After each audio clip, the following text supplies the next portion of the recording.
Hello, my friends, and welcome to a brand new episode of Discourse in Magic. My name is Jonah and in this episode, we sit down with Trigg Watson. Now, Trigg is absolutely unbelievable. Not only has he done it all in terms of Magic, but also he's crushed it in terms of who he performs for. He's performing for colleges, for cruises, but also he crushes it on TV too. Trigg is an amazing magician. He is a tech magician, which means he does stuff with iPads and other cool tech. And in this episode, we hear about all of that and find out how you can use the lessons he learned from acting. We find out how you can use the lessons that he learned to get himself on TV. That's right, all that and a bunch more other stuff. This was a ton of fun, and I hope you like it. Here it is, a wonderful episode with the one and only Trigg Watson.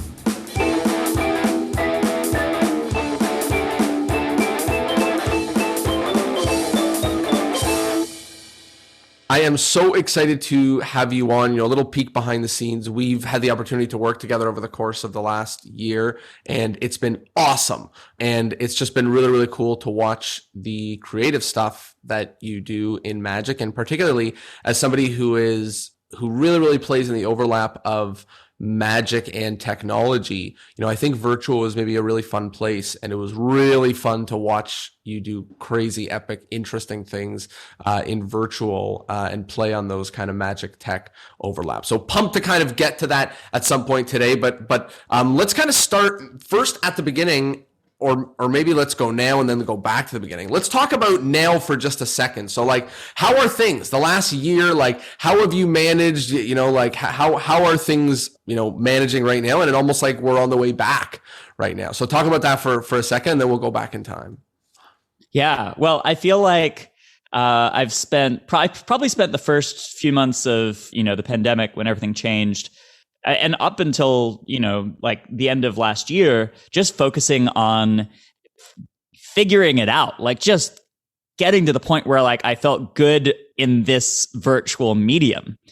It took that long. I didn't want it to take that long, but just in terms of getting my ideal tech setup so that I could finally feel like my brain could operate on the theater and audience interaction level, I just kept endlessly getting pulled back down into the weeds, kind of just making sure the venue that I was performing in was conducive to what I do. So this year I've started getting, being able to focus a little bit more on just sort of cleaning up the structure and the audience interaction and kind of feeling like an actual performer again, as opposed to a stage manager, IT technician, and, everything else that goes on in a virtual show.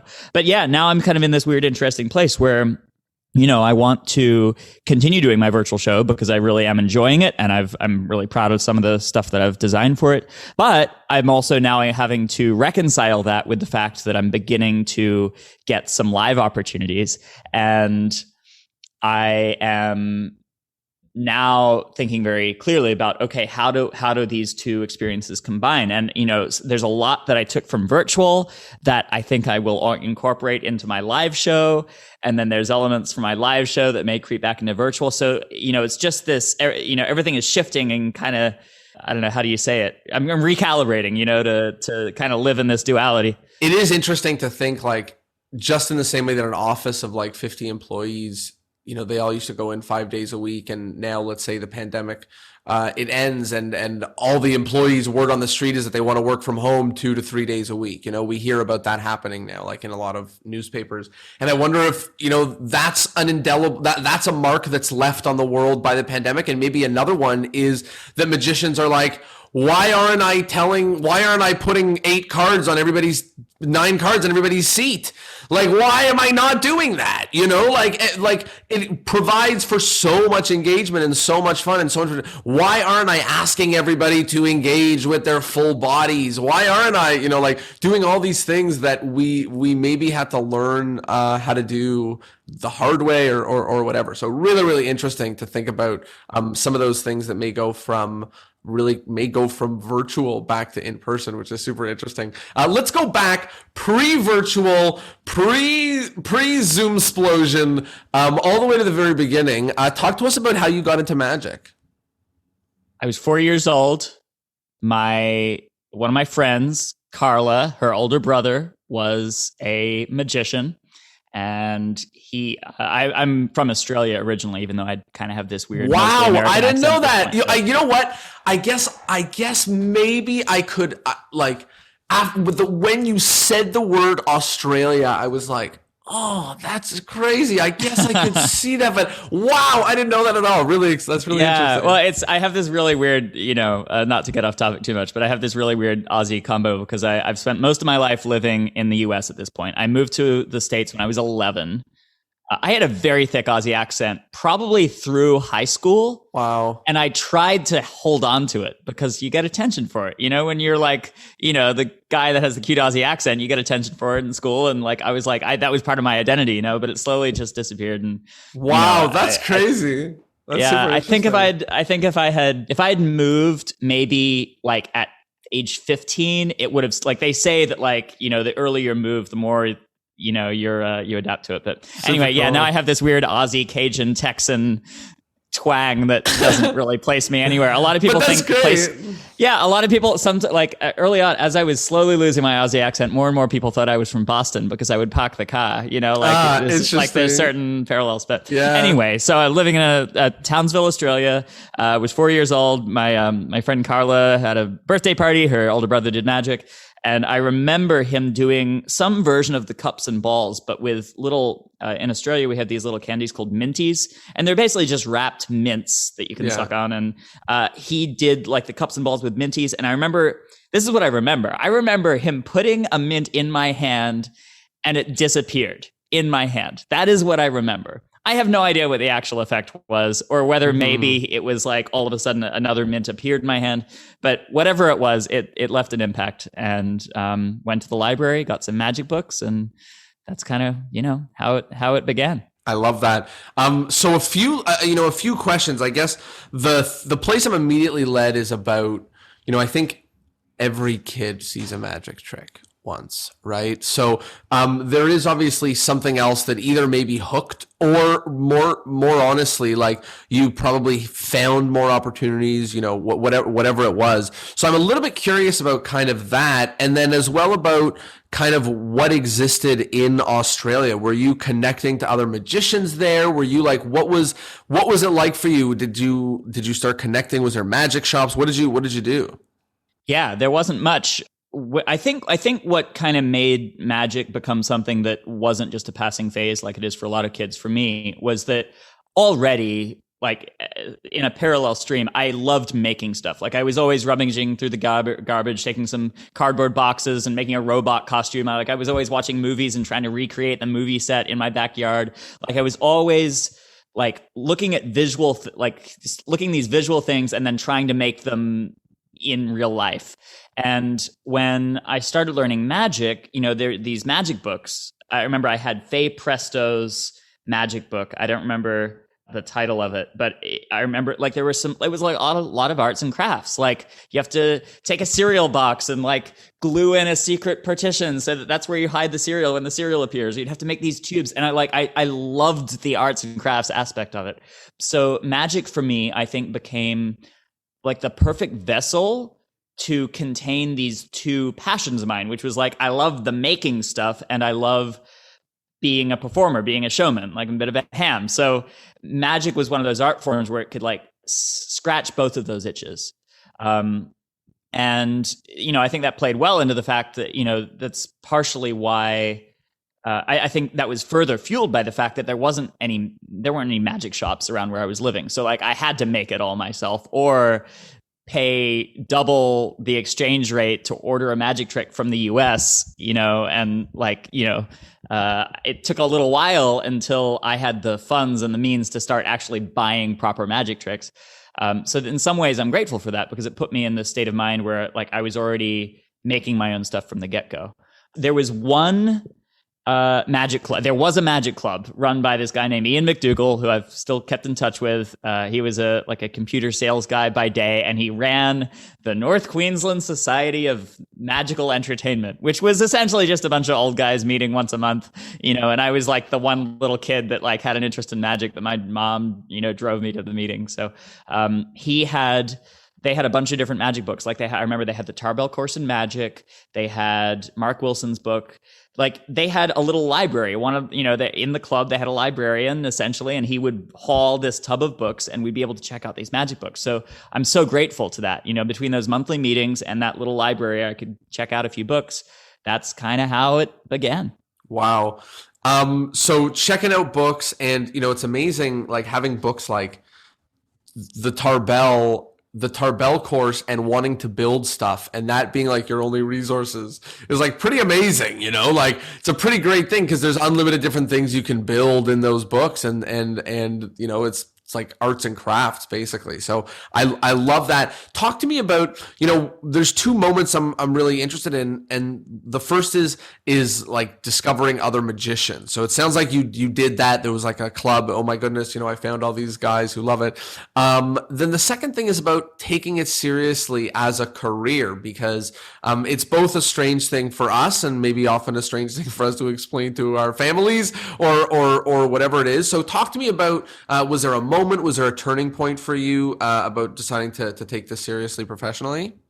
Well, yeah, the turning point kind of came early on because my parents just kind of booked a table at this local farmers market on a Sunday afternoon. It was like an institutionalized garage sale where they were like, hey, rent a table, sell whatever you want. And my mom was like, Trigg, if you like, you could do a little show, like, bring your juggling balls and your magic tricks, and, maybe you could put out a little hat, maybe you'll make some money.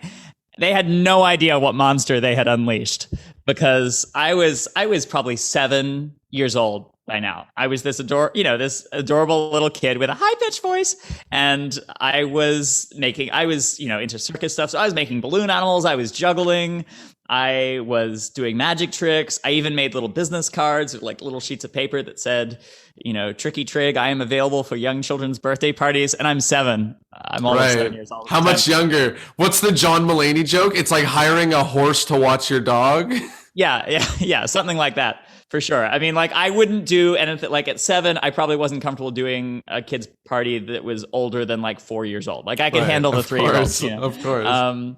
And I remember after like a couple hours, I had a hat full of coins. And in Australia, coins mean dollars and $2 like, because we have $1 and $2 it's coins. Like Canada, so yeah, I made real money. So I remember walking out. I think I had like $40 in coins in like just like a full hat, and counting it up. And my parents were like, "Oh wow, okay, this is like."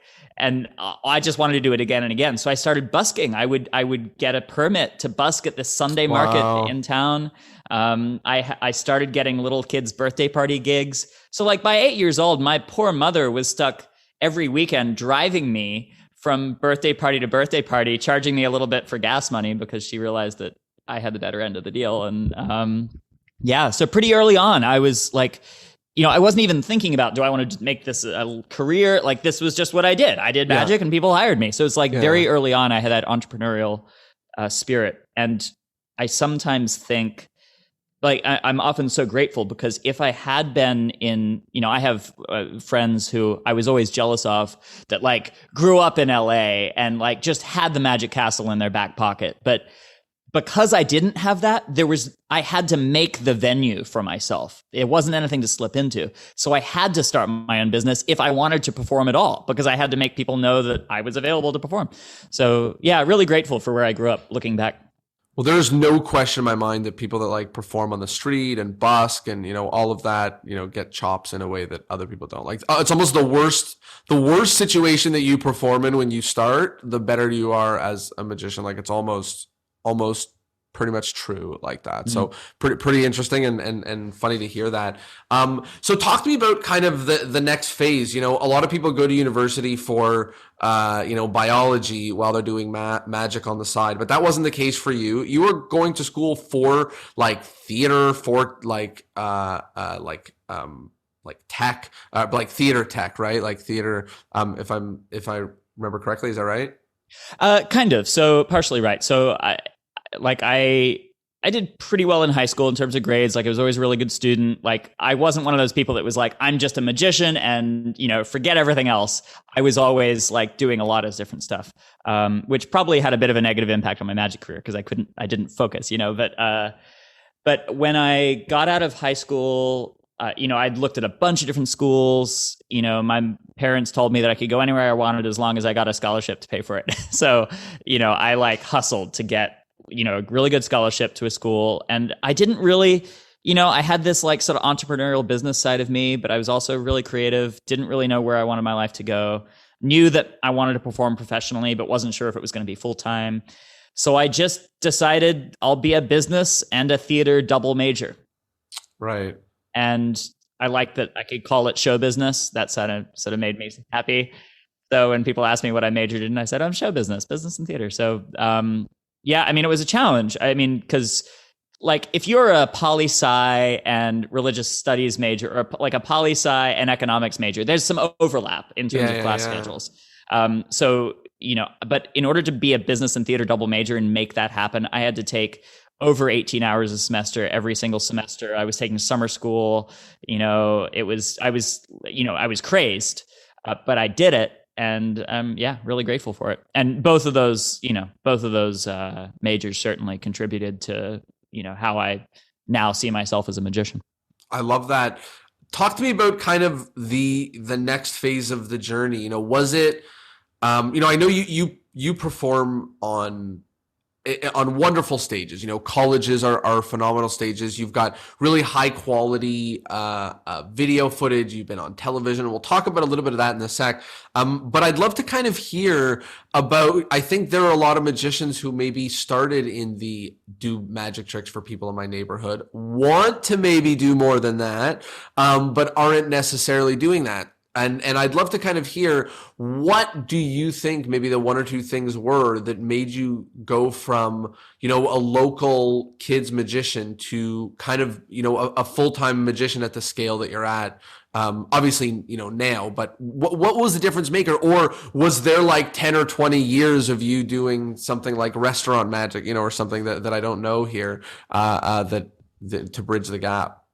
Yeah, man. I think in some ways, just the way my life has gone so far, I've had some natural like turning points that forced me to move my magic into a different plane.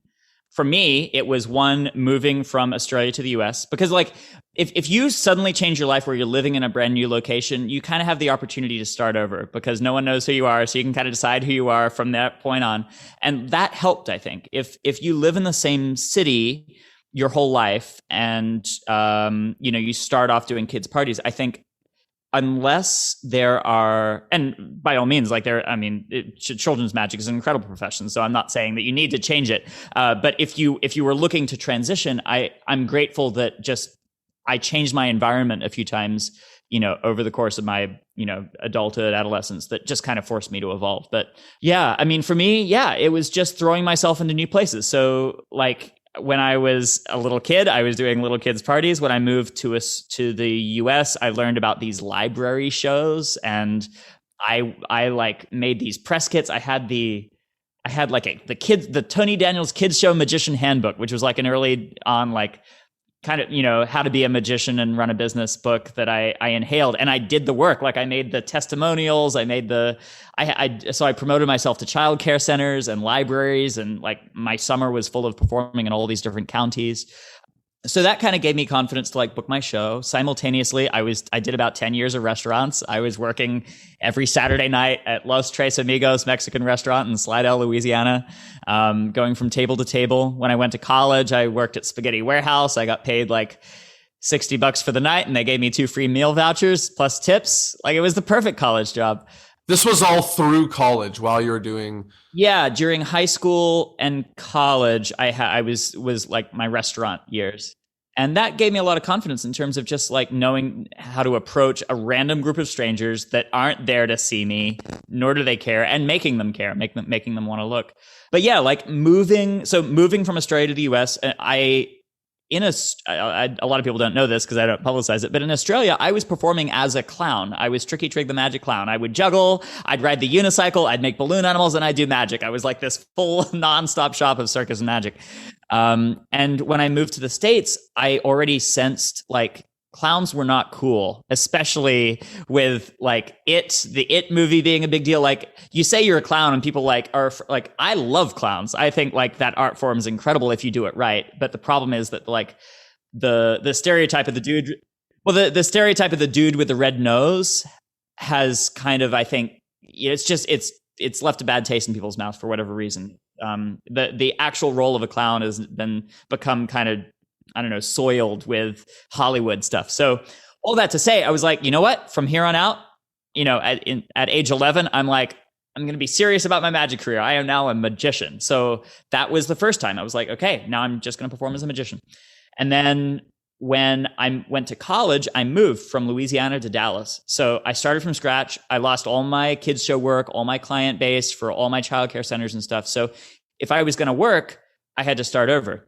And being in college, I was around, like, I got the scholarship to this pretty sort of preppy school. So it was like a lot of high wealth kind of individuals. You know, like I was going to school with people that had way more money than I did. And I started performing for like university events, and that kind of got me into corporate opportunities. So like that was just a natural clean slate where all of a sudden I was now more of a corporate performer. And, you know, university events are full of like talent shows and stage events. So I started hosting events, you know, and I had this big, beautiful theater available to me that I wasn't getting paid to perform at. But like from an experience standpoint, I now was getting footage of me on a huge stage looking like I was more of that kind of like a large stage performer. So left college, got a business job. I worked in business technology because a part of me just was really curious what it would be like to have a normal job and a normal profession. Wow. Like I wanted, like, how long did that last? 2.5 years. So wow, that's interesting. I didn't know that. I wouldn't have known. Yeah, you did it 2.5 years. And what were you doing at that job? Well, so senior year of college, there's part of me that wants to be a full-time magician, and then there's this other part of me that is like, you know, I've always been I think there's always been two sides of me. I'm this very practical, like rule following academic person, and then I have a little bit more of a creative, edgy side. And they were always in conflict. I mean, the fact that I was a business and a theater major had me running between being in a tie 1 minute to being a leotard on the floor the next minute for like some movement class. Like I was always like butting up against those two sides of myself. So, so I just figured, you know what? It would be easier life-wise, financially, a lot of different ways, to do my backup job first, like use my business degree, use my college resume to get a day job and then quit, than it would be to commit to being a starving artist, have second thoughts, freak out, and then try and get a normal job. Like that would be harder because like they'd be like, well, what have you been doing the past few years? Like, you know, like I've been trying to be a magician. But I agree with you. Know? I think that's good reasoning. And for me, I knew that if I quit my job, if I had the guts to quit, like arguably very high paying, big time, big boy consulting job with like a corporate card and perks and like all of that stuff. If I had the guts to quit that, then I knew that I was made out for being a performer, and that I'd also give myself no other choice but to succeed because I'd already done my backup plan. Like there was no going back. So I ended up interviewing and got a really nice, I mean, I did really well in, you know, college from a grade standpoint and activities, and had some student leadership, and got a job at Deloitte Consulting, just a big accounting consulting firm. So what I really want to know about it is, first of all, did you like it? And second of all, how was leaving? Like, talk us through leaving. Like, you know, was that something, like, how did you do that? Like, that seems like something that people take 10 years to finally do, you know? So like, did you kind of like it? Did you absolutely hate it? And what was leaving like? Was it easy? Like just saying over, or was it a grueling, did you know you had to leave after a month and then stay there for another, you know, year and a half or whatever? I kind of liked it. I loved working with smart, creative people. I got to travel, you know, for those of you who don't know much about the consulting industry, basically consulting companies hire kids right out of college that are smart and capable, and they pay you a bunch of money to basically have no life. You work crazy hours. I was working 70-hour weeks some weeks. You fly to the location to wherever the client is. So like for a while, I was flying to Springfield, Missouri for a hospital client. Monday morning, you wake up at 3 a.m., you fly to the client site, you work crazy hours during the week, and then you fly home on Thursday night. You're in the Dallas office, you're in your home office on Friday, and then you might have work on the weekend, and then you start it over again. So I enjoyed that fast pace. Like as a performer, I already love to travel. I enjoy working on fun projects. So it was a grind, but I really enjoyed it. And I liked that I didn't feel pigeonholed. I worked in technology. I worked in healthcare. I worked for a startup in Santa Monica. Like we had a bunch of cool clients, and I enjoyed getting exposed to all these different industries within the corporate market. So I would say about a year in to my day job, I had the feeling like, okay, I'm enjoying this, but I really do want to do magic full time. And I will say too, even though I was crazed, I didn't stop performing magic professionally. Like I had two things going on in my life. I had no time for a girlfriend, no time for like social life. I literally would work during the week, and then Saturday, Sunday would hit, and I'd be doing shows at the Improv Comedy Club, on the weekends. I'd be getting booked for private events. Sometimes I would take paid time off for my day job to fly to Bahrain to do a technology conference magic show, and then like be on a conference call, like filling out Excel spreadsheets at night, and then like on stage during the day. Like it was a weird time because I was truly managing two careers simultaneously, and it wasn't healthy. I wasn't sleeping, but it gave me momentum to where when I quit my job to be a magician, I was already a few steps ahead. Like it felt inevitable. So yeah, if I didn't want Deloitte as a client after I quit my day job, I would have probably left my job sooner. But because when I was at Deloitte, I saw so many opportunities where I could be used as a entertaining performer or someone that can communicate the Deloitte messaging in a fun way to their internal employees. I wanted to lay the groundwork I basically wanted to build up an internal resume and build a bridge so that when I left the firm, they would want to hire me back immediately to do stuff. So I played the long game. I stuck around a whole nother year, like volunteering my time for like helping onboard new employees. And I would say, hey, can I do a little magic trick? And they were like, yeah, sure, Trigg, you can do a magic trick. And I would like come out with like a magic routine that communicated the 5 values of being an employee and, how they could develop their personal brand. Like I went full corporate performer on them, but did it just as like, yeah, I'm just volunteering. Like I just enjoy this help. But I was building up case studies, and I actually put together a little PowerPoint, like a PDF, essentially a sales, like a case study sheet of like, here's how Trigg Watson, the Deloitte magician, has been used within Deloitte events. I even did a trade show once for Deloitte where it was just the big Dreamforce Salesforce conference. And I said, hey, do you mind if I, help gather some crowd? So I went into like full on gypsy thread talking about how we can connect your customer experience using all these cloud platforms. And I had someone like get some iPhone footage of that, and it was like gold, So I spent about a year and so like continuing doing my job, building up some corporate like proof of concept kind of stuff within the firm as an employee. Wasn't getting paid to do it because I didn't want to ever be seen like I was trying to, but yeah, and then did the scary thing. I started getting some TV opportunities, and I also got, from a magic standpoint, I started getting things that made it really difficult to also have a job. Like I was trying to get on Wizard Wars, and I was talking to Wizard Wars. I didn't end up getting chosen, but like I almost quit to do that show. And then, what else? I competed at the IBM SAM stage competition in summer of 2014 and got selected to go to FISM the following year. And I knew that I couldn't prepare for FISM and also have the work schedule that I had at the same time. So I was like, I think this is it. I have to go.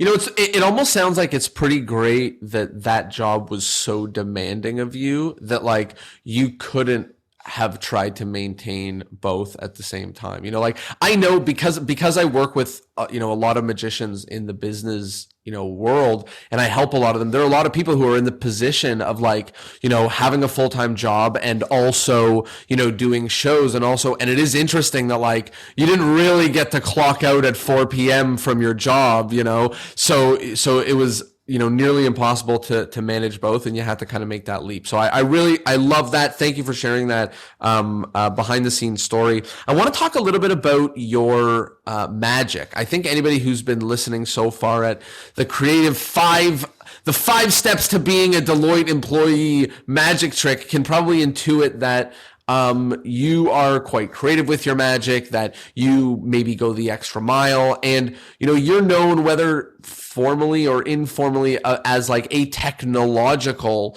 magician. I don't know, I guess I don't know what to say formally. I don't know, but you know what I mean. Like you're known as a technology magician. So I'd love to hear about how that kind of evolved and how you kind of got that technology badge of honor, that you're a tech magician, so to speak. Well, it's certainly sort of shamelessly self-promoted title.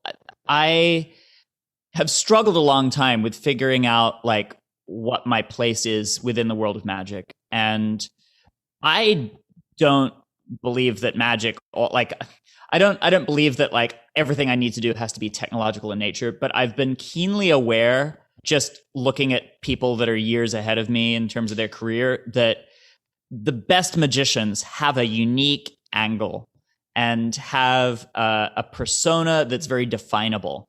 And I never felt like I was definable. I was like, I'm kind of comedic. Like, I think a lot of like, quote unquote, comedic, nice guy magicians have this problem of like, we're all kind of fun and maybe a little preppy. We wear our sports coat and we get people on stage and like some stuff is interactive and we all sound and look the same. So like, what on earth am I going to be? And I put together, when I was at Deloitte, something I was grateful for having my day job is that I was making enough money to where I had a little discretionary income and I could pursue magic projects that excited me as opposed to ones that like needed to fit within my show somehow.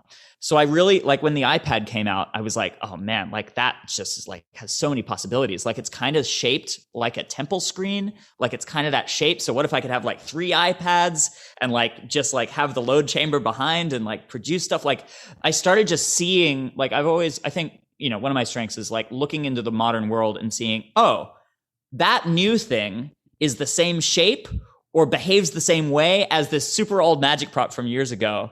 Let's combine those principles. So one of my early sort of tech tricks was I figured out that this sort of devious solution. This is mostly a magician podcast, right? Only magicians are hearing this? Yeah, exclusively. Okay, I would be baffled. Okay, cool. So I discovered just with playing with an iPad that because of the location of the iPad's camera, you can hide a drink behind an iPad.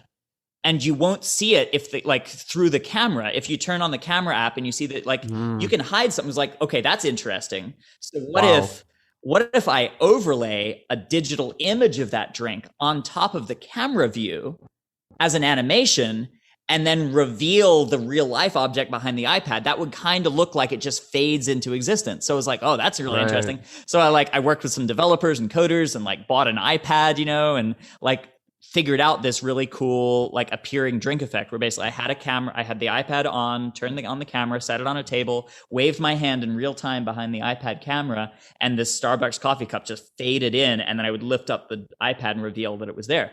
Amazing. I turned it into a YouTube video. I posted it. It got some traction, and I kept more and more. I started having these ideas of like, what if we could do an instant Amazon order? Like, audience members, like I have someone up on stage, they search for a random item on Amazon and that item arrives instantly on stage. What if it falls from the ceiling and lands in my hands? Like, so just more and more, all the ideas I had seemed to have some sort of tech component because I was just looking out into the world that we're in. And I was, once I had like 2 or 3 things, I was like, I think I'm kind of finding a niche here. Like, I feel like there's enough to be tapped. There's enough room in this sort of playground to play in to where like this could keep me busy long enough. Maybe I can start pitching myself as a technology oriented act.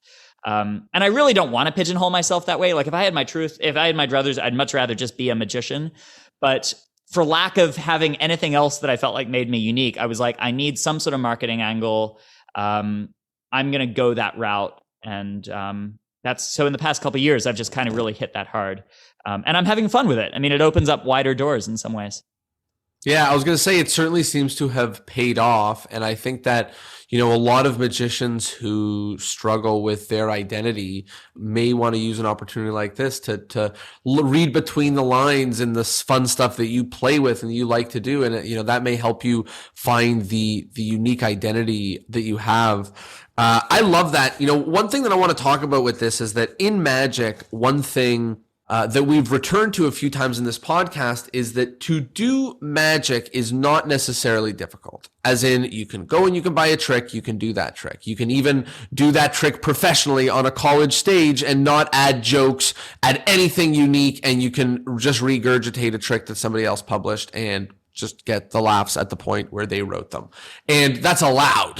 Like maybe it's frowned upon by some, but if literally it's a published routine, you can do it. Like that being said, you seem to end up quite far away from that. You end up creating things that have so never been seen before or are really quite extensive. They go the extra mile for your audience's sake. You showed me a trick on Zoom, and maybe we'll talk about it specifically, or it was in your teaser, but you showed a trick that just without even talking about the method, I know it must be a technological nightmare. This Zoom trick, it must be a technological nightmare to be able to pull this off. And I think that it's clear that you're not afraid to have to do an extra however much work to pull something off. So I'd love to kind of hear about your take on creativity or originality. Like, why are the things that you put into the world so much different,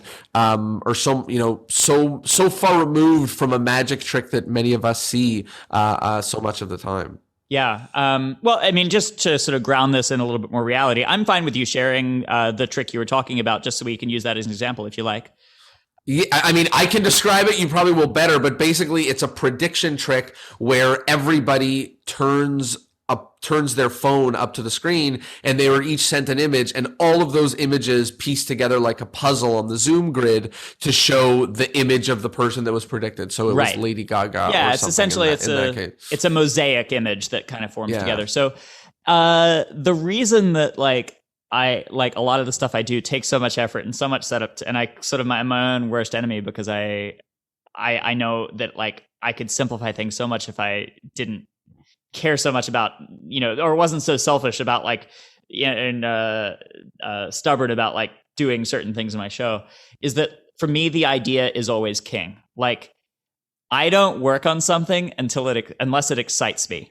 And I kind of see ideas as things that kind of come to us like gifts. And I think if I receive an idea and it excites me, I feel obligated to make that into existence in a way that honors the idea in my head. So that usually requires more work because you could say, oh man, wouldn't it be so cool if I could have people receive different images and then have it for that grid, that Zoom grid looks like a perfect opportunity to line up and make an image. Wouldn't that be so cool? But then you're well, but that's so much work and the gallery view changes on us. And now I don't have the ability. Yeah, that's that's literally it. It crossed the mind of Ben and I to do something it wasn't that exactly, but it was something similar where it utilizes the grid aspect. And then we went, oh yeah, but the gallery is different for everybody. We can't do it. And then we went, well, what other tricks can we do? That literally happened to us, right. With a different, grid aspect thing here. So, it is amazing. We chose to just do a trick with a wooden duck. Now I'm being a little bit facetious because we didn't go from, a Zoom grid to a wooden duck, but right. We certainly just gave up on the idea. Right. We passed it up for a different idea. So, and I love what you said there about, I want to honor that original idea and try to bring it into fruition. Talk to us a little bit more about this. When do you know if an idea can't make it? How much of your time is spent just in your shop, just hammering away at stuff, help me understand what it looks like to to live like that. Yeah. Yeah, it's a lot of hammering away at stuff. Like you end up putting a lot more time into R&D than a lot of people would be willing to. So it's a good thing I enjoy it. Like, it has to I just think that like we're magicians. Like our job is to overcome, like, Teller often talks, and I know you've had Teller on this podcast, talks about like one of the biggest secrets to magic is the level of effort that we'll put into things that seemingly aren't worth putting that amount of effort into. And that's certainly true for like a lot of the stuff I do in my show. I will often have those like challenges ahead of me, like, it'd be amazing if people could hold up pictures and have the zoom grid like form this image. Oh, but people's gallery view is going to move on me. And like, I don't know how to text people's images in a show. Like I don't know anything about how to text people stuff. I know that I get marketing text messages sometimes and like all these things. And my next step is like, okay, let's figure it out. So like I start researching like text messaging solutions and like contact friends that might know something about text message marketing. And can I use this for my show? And like, what are the rules? And like, okay, how can I control the gallery view? Or how can I get around that? Can I send a link that updates based on where they are in the grid? Like I just go down that rabbit hole to the expense of putting my time more on booking shows or marketing myself. Like it's certainly, I make a decision to allot a certain amount of my time to the creative aspect of my show. And I sometimes the quality of my show suffers because I'm doing wonky, new, awkward teenager magic effects that haven't grown into full-blown adult tricks yet. Like I could just do spot card or, a memorized deck or something. It was like, the reason classics are classics is because they're hammered out. So many people have put all their effort into it. So like, they're beautiful. They're beautiful and elegant, like vanishing ketchup bottle, a thumb tip with a handkerchief, like the beautiful magic effects, but they've taken a while to get there. So I sometimes feel a little selfish that like, I only want to work on magic that excites me. And sometimes that means that my magic effects take a little longer to get their sea legs and to become really smooth and quick. And I don't know. I want to be happy as a magician. Like the only reason I do what I do is because I enjoy it. So I only want to be a magician that I want to be. Because again, I think because I know that I have the ability to do, like, I could very easily have another job. Like it isn't magic or nothing. Like I could have done a lot of different things. I quit a very different, like a good job to do this. So the only reason to do this is if I love it. So I'm only going to do the stuff I want to do. I love that. What a great mentality. You said that you only want to work, you're only kind of moved to work on the magic that kind of excites you, the ideas that you want to like chase down. How often is that? How often are you chased down an idea? Is that weekly? Is it monthly? Is it daily? Like, help us understand. Obviously everybody here has been, I'm talking a little bit like being absorbed by an idea is a foreign thing, that I've never been, lost in working on something. Obviously that's not the case, but I do think that like, there are many magicians, myself included, who do not spend a large part of their weekly calendar or monthly calendar working on, like, readily working on new, creative, interesting, never before seen ideas to go into their show. Like, it's not generally how I spend my month. So I'd love to hear kind of like, how often are you trying to hack at new magic, or all the time? Yeah, I wish I had a little bit more of a regular like schedule. Like I would love to get the point where I'm like in the Penn and Teller model of like, every Tuesday afternoon is R&D day, and we get our team together and we work on the new stuff, and then we go the rest of the week doing our normal shows and PR appearances and all that. Like I'd love to get to the point where I can just have a creative schedule baked in that's consistent. I don't live that reality at the moment. Like November, December of last year, I was full on just trying to book shows. I had no time, and I was depressed because I wasn't putting any time on new stuff. I was just doing my same show and just trying to keep up with my bookings. So I find that the reality of being a kind of recovering do-it-yourself or do-it-all-yourself kind of magician is that what that means is that like I might go months not adding anything new into my show. I'm taking down ideas are coming to me, but it might be 6 months until I finally get around to actually doing a Google search to figure out whether the idea I had 6 months ago was even possible. So it varies. Like, in busy months, December, I'm not working on new stuff at all. I'm just booking the shows and doing the shows. In the spring, I might have a little time and I'll start pursuing new ideas. I feel like in more recent years, I feel like part of the battle as we grow up is figuring out how to make ourselves do stuff. Like, what is the best way to get ourselves to take action? It's like figuring out what makes us tick. And like most people, I find that new magic effects tend to get created and on their feet if I decide how those ideas could be tied to an existing deadline that people are asking me for. So, hey, Trigg, are you available to do a product launch for us in 3 months for this sales conference? And my brain goes, yes, I am. Absolutely. Oh, you know what? I bet I could use that cool mirror principle that I had an idea for this product launch. Well, I guess now I have a justifiable reason to work on making that idea happen. And then it feels a little bit more grounded in like a commercial, potentially commercial venture. I feel less guilty about spending time on it because it's tied to an actual gig. And it forces you to take shortcuts that you wouldn't take otherwise. Like, the deadline's not moving. So you may not be able to get the best, single surface mirror that you wanted to order from China. You might just have to deal with a mirror that you can get at Walmart for cheap. And, it forces you to just make it happen. And I know, Jonah, you've been a big proponent of this for Zoom shows. Like, you're definitely work within this sort of model. So yeah, I can't remember what the original question is, but, I feel like my creative process is pretty seasonal, just it's more project oriented. I am constantly looking for opportunities to take my crazy ideas and put them in real world opportunities that come my way. By the way, that's such a great reminder for magicians that even though we can put the pedal to the metal as much as we can, to bring in bookings. Some are busier seasons and some are not. And I promise you, if you somehow get, the middle of April to be your busiest season ever in a corporate market, then I promise you December will be even busier. You know what I mean? Like, cause you've already built those relationships. So that reminder that you just said, that sometimes our jobs kind of dictate to us when we should be creative.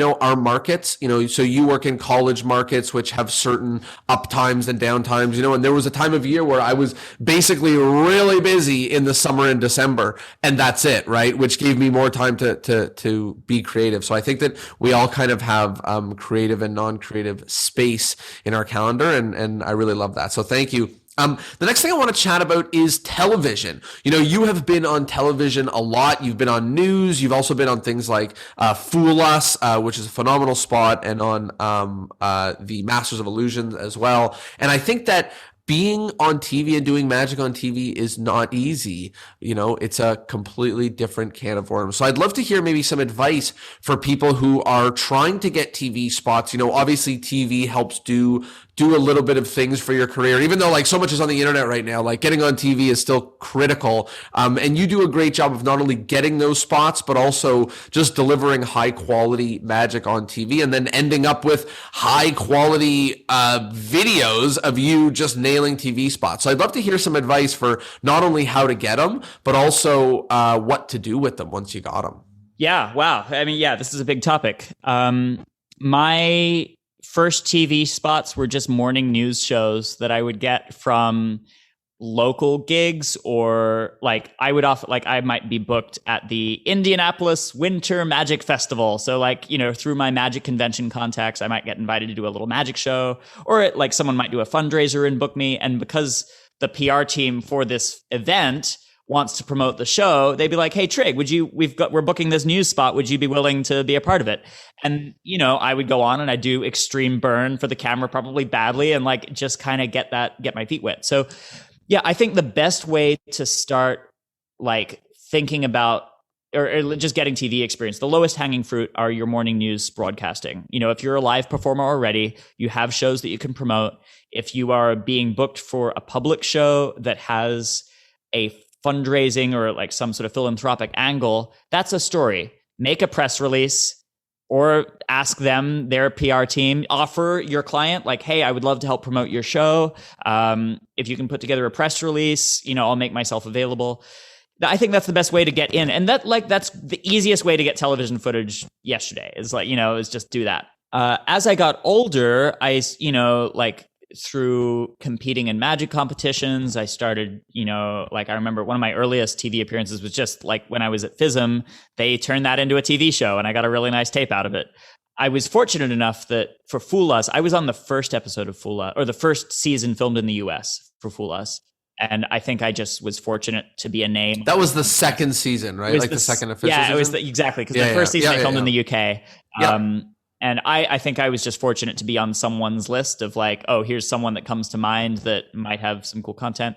And Fool Us has changed, in terms of like, I feel like people's trepidation about being on the show has gone down now because they know that they treat magicians well. The club of people that haven't been on Fool Us, I feel like is now smaller than the club of people that have been on the show just because of, it's in its like, I don't know what, 7th season now. But yeah, like anything, like make good work, like if you are doing magic effects that everyone else does, you're not going to stand out. And TV is a hungry monster that wants new things. So unless you have an incredible, unique persona that's definable and like you look like someone you've never seen on TV before, you better be doing, either have unique character or have unique content. And if you don't have either, you're competing with every other person that looks and sounds kind of like you. So that would be my TV recommendation. I was just going to say, what a great piece of advice, the separation between morning news and getting on these like performance shows. And morning news is, bother them, email them, go be around your area. And then these other shows, it's like you literally do kind of have to be in some sense of the word definable, like something that someone can say in a sentence that can describe who you are or what the thing is that you do, or what you're all about or whatever to make it really, really easy to hire you. So I really love that. I think that's a great piece of advice for people on this journey. Yeah, sorry, one more thing just to add to that. I would say, one of the most successful stage magic shows touring in the past few years has been The Illusionists. And I think they're a perfect example of like definable characters. You don't have to market yourself in your market as the manipulator or the mentalist. But, if you think about it, like every single one of those magicians, Kevin James, big white lab coat, crazy glasses, like very definable persona. Dan Sperry, instantly perfect for TV because like even if he's doing Invisible Deck, you want to see that guy in your TV frame. So, I think just like making the frame interesting, and you can do that character wise, or you can do that content wise, or ideally both. Dude, I love that. That's a great reminder for all of us who are trying to get that airtime is that we kind of have to, when somebody looks at us, it's got to kind of be something interesting. We got to, our bit has to have something like we have to have something interesting that they can go, oh, he's the guy with the blah, blah, blah, or whatever the case may be. On the TV note, I think you asked me like, how do you, get on TV? I mean, I think performing magic on TV is such a specific learning curve. Like magic in front of a camera, the camera looks at magic differently. You have to think about, it's like, how do you get the reaction, the magic effect, and the performer in the same sequence? Like there's all these and that sort of stuff is really tough to learn by just all of a sudden being the talent in front of a camera. So my suggestion is try and help people that are already on TV, and need help creating content. I saw so many, I had my peers, I would look at a few peers of mine, magicians that were great. I think of Blake Voigt or my friend Kyle Marlette, of these magicians that have been consultants, in their early 20s, even late teens, they were creating magic for big time TV magicians. I was so selfish and focusing on doing my own thing. I want to do my own show. I want to be on the camera, that I lost the opportunity to learn how TV works behind the scenes. So I kind of played catch up. I was fortunate enough to land an opportunity to work as a consultant for Justin Willman's Magic for Humans show a couple of years ago. And that I considered to be my grad school education in TV magic. And I learned so much. I wasn't in front of the main camera. I wasn't the center of attention, but it was better because that gave me the freedom to just be a fly on the wall and see what works, what doesn't, the sort of challenges that TV magic presents and how to overcome them in an ethical, entertaining way. So that would be our other piece of advice is if you want to work in TV, work behind the camera as a magic consultant to someone else that you respect. Even if it's just helping another magician with a local TV news appearance. Maybe there's an established corporate performer in your area that is going to appear on, CBS number 8. Like help them come up with something and just be there and see how the cameras focus and when they cut to the anchors and when they don't. That's a great piece of advice. And, on that note, I'm sure advising for that show was a real treat. And I think, correct me if I'm wrong, you also did a little bit of help with Justin on his virtual stuff, on his virtual show as well. Yeah, a little bit. I mean, virtual is a whole nother angle, obviously. But there's certainly some carryover, between like TV experience, working on an unscripted reality show and figuring out what elements of that can play within a Zoom format, because it is still just a guy in front of a camera. And let me ask, for anybody here who is, I'll even say for myself, Ben and I are now making YouTube content, which means we are trying to make cool magic. We've got the Tarbell Challenge, where each month we're challenging each other to come up with a trick from each Tarbell book. So we just finished shooting the first one, and we're now on to month 2. And it's been really exciting. We're making more and more magic. And with that, a really amazing thing with TV magic is that I can have a dozen takes, which means I can actually get a perfect looking thing to happen because I could get it in the second take or the third take. So do you have any advice for somebody who is on their TV magic journey, something that you took from working on these projects about creating, maybe speed or anything else like that somebody can take from this? Yeah, boy, I feel like there's so many things that I'm going to struggle to pluck one out specifically, but let me just take a second to think. I think like the simplest thing is, as much as possible, and this like certainly is true for social media as well, of like, you want every frame to be interesting.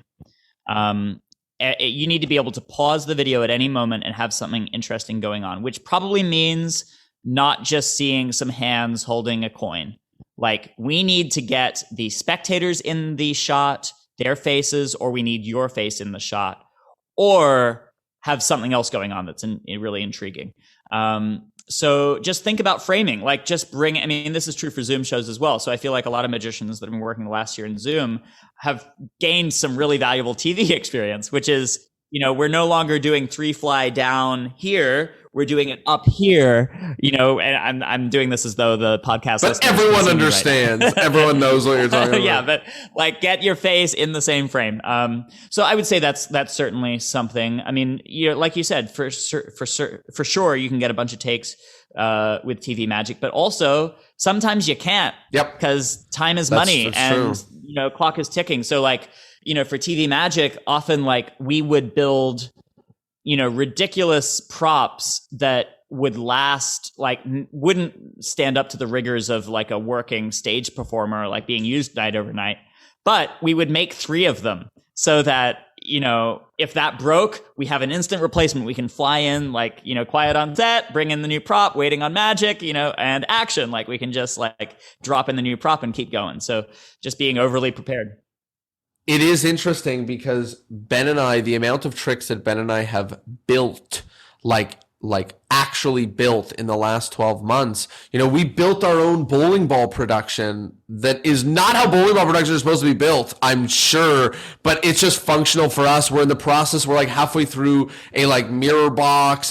So like, it's just amazing that one thing that this year has opened me up to is building something that only gets used once, right? Which is also a really cool aspect of that. In the world of theater, in the world of acting, you hear the kind of advice to magicians that like think about theater, invest in your lighting, invest in sound, work with the director, all of these different things that like on some level are obviously really important, piece of advice, but another level is just like an endless list of things that magicians could do to make their magic better. So I know you've worked with people who help with lighting, with sound, with, costume design, with directing.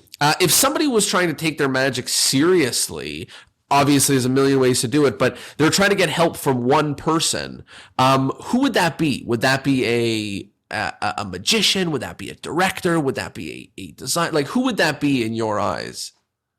It's a great question. I mean, all of those elements are important, but I would say like what fundamentally made me a stronger performer early on in college was having acting training, understanding the importance of a script and that is your key to creating consistently emotionally engaging moments that hit your audience powerfully. So I would say if you had to hire one person, hire a theatrical director. It's not easy to find someone, not all directors are going to know how to deal with a magician. So if you can find a magician that's trained as an actor, they're probably going to be your best bet. I have sought out a few people like that. I've been grateful to be mentored by a gentleman named Max Howard. Jonathan Levitt is a good example of someone who bridges those roles, but like someone who understands how to get your humanity to be just as captivating as the magic you're presenting. And for me, like the biggest thing I got out of acting training was just understanding that acting is about listening and responding. It's not about showing that you're sad and showing that you're angry. It's about being able to be affected by people so that anger manifests or excitement manifests. So for me, like when I was studying acting and also working restaurants at the same time, all of a sudden I started treating my restaurant audience members as scene partners. And if they said something, I would take it in and actually respond instead of just firing off some hack line because I'm nervous about actually being present. So like, that's what I love about acting is that it makes you just more present, more of a listener, and that makes you seem more real. And in magic, real is really good because it covers up the fact that we're also lying. That's a great piece of advice. And I think that's great. I think anybody connecting with any better way you can connect with your audience, that revelation about acting being about listening, it's the same thing about us. Our communication with our audience is about, what I like to describe in the way we do magic is that it's like a teacher where all you're doing when you're talking to your students is watching the light bulb moments go, yes, I understood when you said this to this. I understood when you said this to this. And like the good magicians or good communicators are not necessarily, it's, oh, wow, you said the best word ever that makes people think this. No, it's that with every iota of their being, their words, their body language, their eyes, their everything, they are expressing or sharing this thing with a person and someone feels this. They're taken from point A to point B. They're moved, So I think that the way a good teacher does it is the same way a good magician does it, the same way a good actor does it, which is by listening, paying attention to their attentiveness and being affected by that. So I love that call towards listening. We've got some wrap-up questions now. There's a few things that we ask at the end of every episode. The first thing is the endless chain. So in order to keep the podcast going on for eternity, each guest is asked to recommend another guest that would be phenomenal for the podcast. Who would be a wonderful guest, a wonderful addition to this podcast? Stuart McLeod. Stuart McLeod, that's phenomenal. That's Barry a great and Stuart. One. Yep, that would be great. That's the first question. The next question is about modern magic. In the last 12 months, magic has changed a lot. What's one thing you like about modern magic and one thing you don't like about modern magic? I love that I can create magic moments for people that aren't in the same room as me. The fact that I can connect with people all around the world is incredible. I don't like how hard it is to create authentic moments of astonishment and control people's focus. Those are things that I miss from being a live performer. I'm getting better at it, but it's a challenge. It's certainly harder in virtual.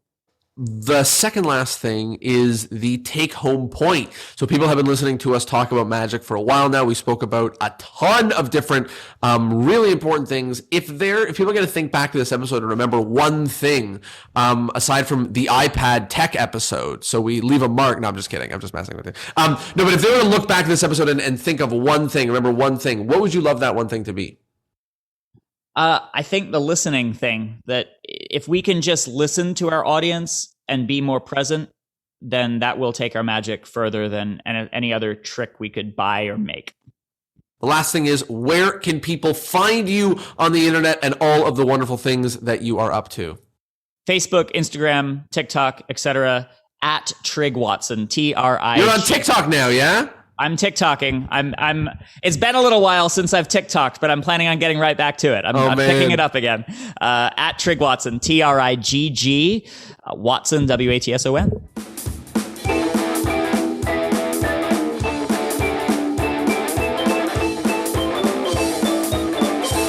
Well, there you have it. I hope you liked the episode, and I hope, of course, that you learned something. 2 things. Number 1, if you did, tell a friend.